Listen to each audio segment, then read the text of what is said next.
জান দেওয়ার জন্য ঝাঁপিয়ে পড়তে পারতেন না।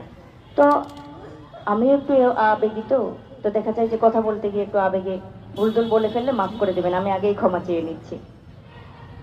প্রথম হচ্ছে যে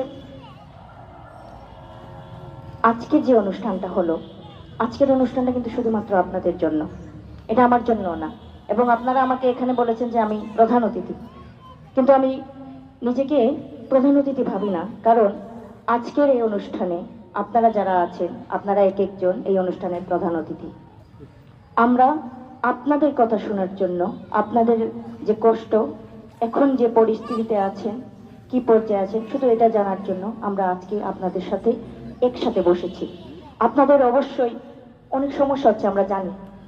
আপনারা সবাই আসতে পারেন না, আমি গুটি কয়েকের সাথে কথা বলেছি, সবার সাথে কিন্তু কথা বলতে পারিনি। কিন্তু ওনাদেরকে আমি বলেছি, ওনারা যখন আমাকে